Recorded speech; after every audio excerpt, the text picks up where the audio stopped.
I want to go over just a part of this gospel. It says, Jesus said to his apostles, whoever loves father and mother more than me is not worthy of me. Whoever loves son or daughter more than me is not worthy of me. How uplifting do you find that? Something must be going on there. Wouldn't you agree? I think I need to talk to you about that. Wouldn't you agree? Say yes, Father. Okay, thank you.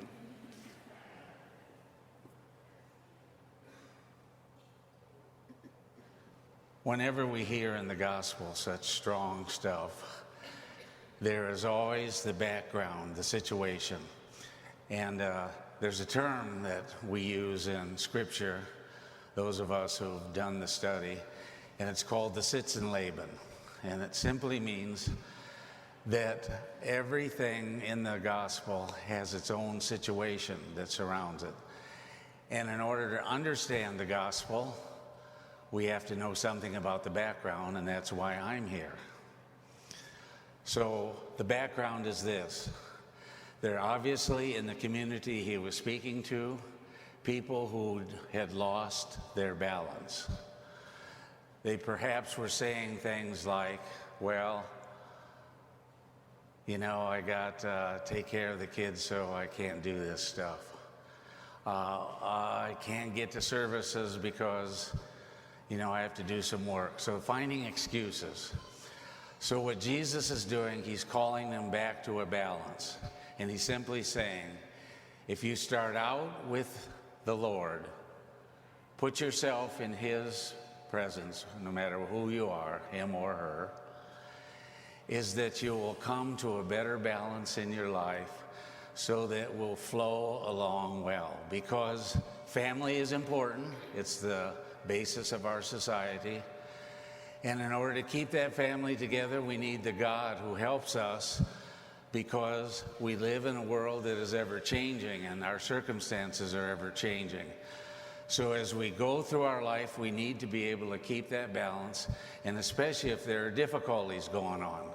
Are we clear so far? Good, that's a good answer.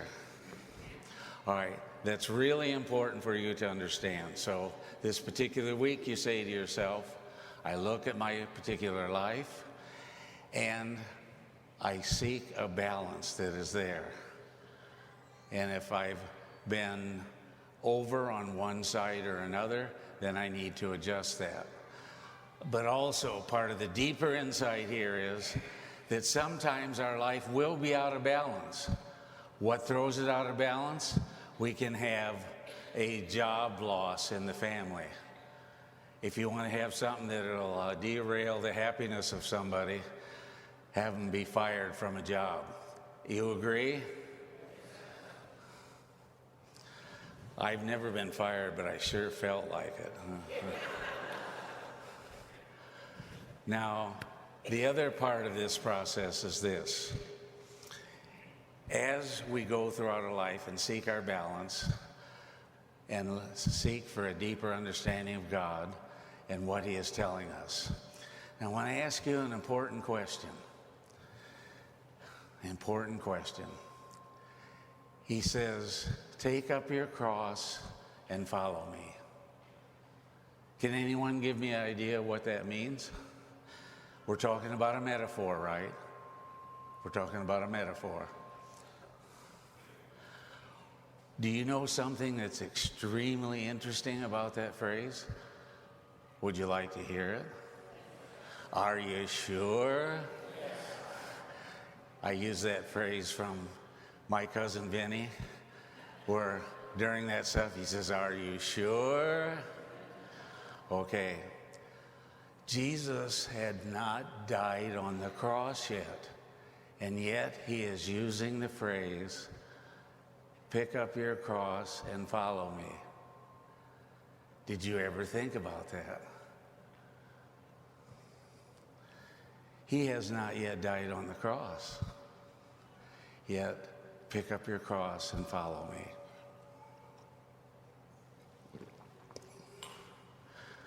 Now, I think I know what the rest of the story is. So this is my interpretation of that. Understand what I'm saying? Now, do you want to hear that? Yes. Are you sure? Okay.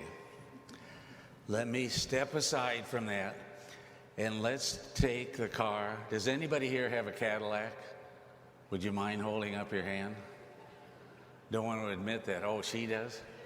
Okay. I won't ask you what kind. We know that if we go somewhere, we look at a particular product. Let's say it's a tent. And you're with a friend and you say, well, this tent is the Cadillac of tents.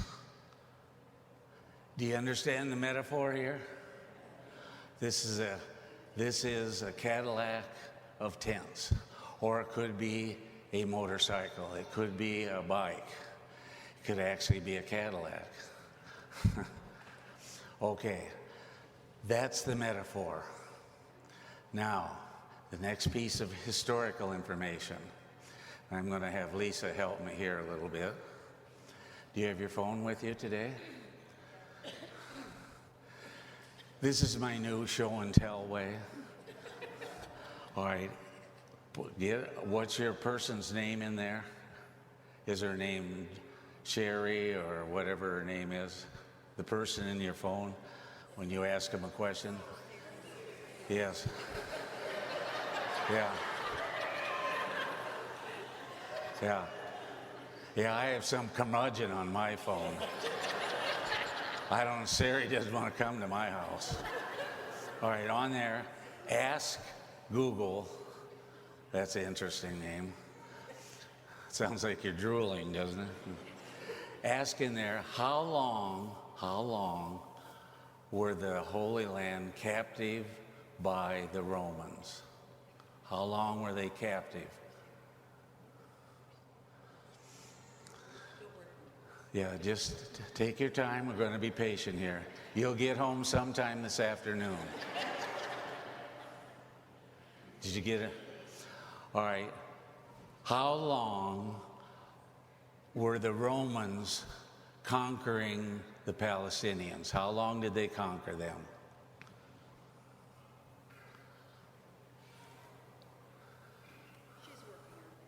Okay.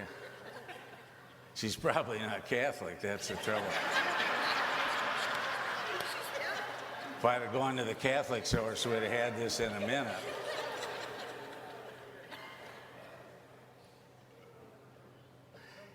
At St. Louis the other night, it worked really well.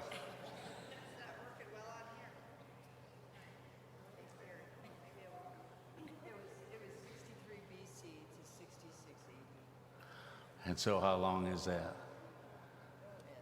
All right. There are two years there, and it's over 100 years, and then sometimes 400 years. This is key in this process. What did the Romans have as their punishment? The worst punishment you could possibly have.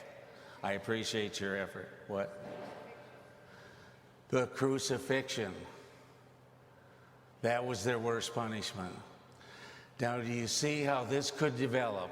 Because the metaphor in the gospel has to do with things that are not right in our life that we don't particularly like, or some of these others, we're not tall enough, we're not short enough, all those kinds of things that occur to us as human beings. Do you understand that the word cross is a metaphor for all those things which cause us difficulty in life? Are you clear where we're at? So do you see how that was assimilated into their culture? This sense about if you were hung on the cross, that was really, really bad. It was calling death. So the church is using these various examples here so that I can help you improve your Christian Catholic life. Now, as I mentioned to you a number of times, I would love to come to your home, sit down, have a lengthy discussion about this, but I am not able to do that. So I do it with you in two ways, through this homily and through the prayer that I have for you every day. I enter your home and your place, your work, I am there. Pastor John, Father Christopher, Charlie, all of them pray for you. So all of us come and enter your homes. And this is important for you to understand. We're not just saying this.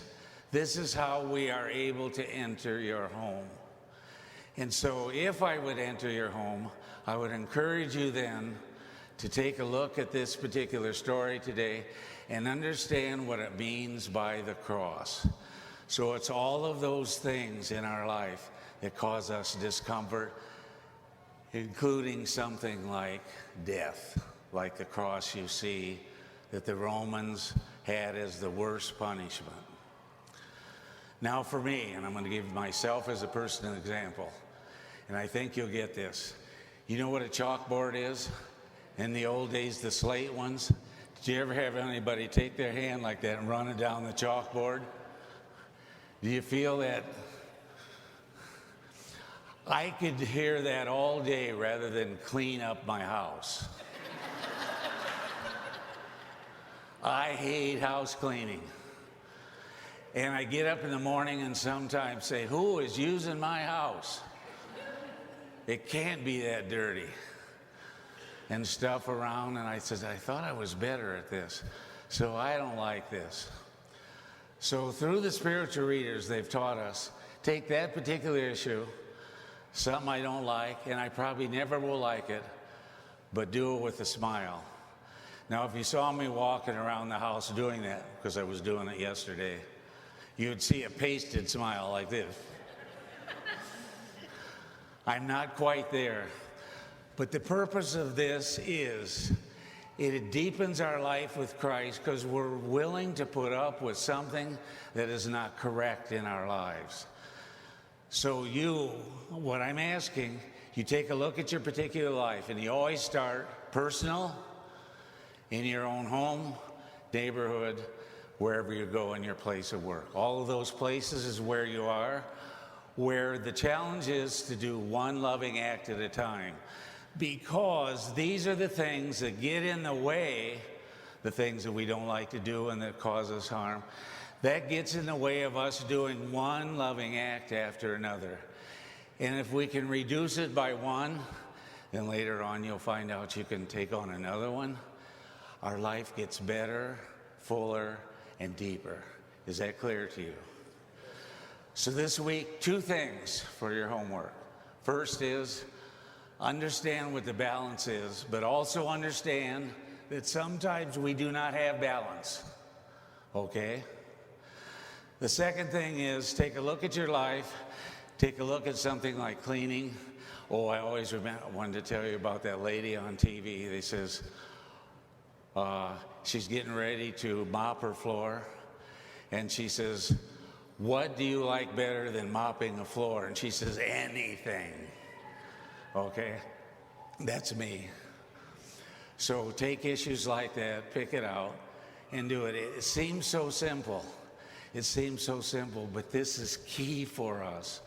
This is how we grow deeper. And that's how you let me enter your personal life at home. And Father John and Father Christopher and Charlie, we enter your home to support you as you choose those things that help you live a life better, and also to live a life that is more imbalanced. That's our story today. The last thing, I get a kick out of that woman talking about, well, let's have a room where there's a bed, a chair, a table, a lamp, a chair, and the internet. Please stand.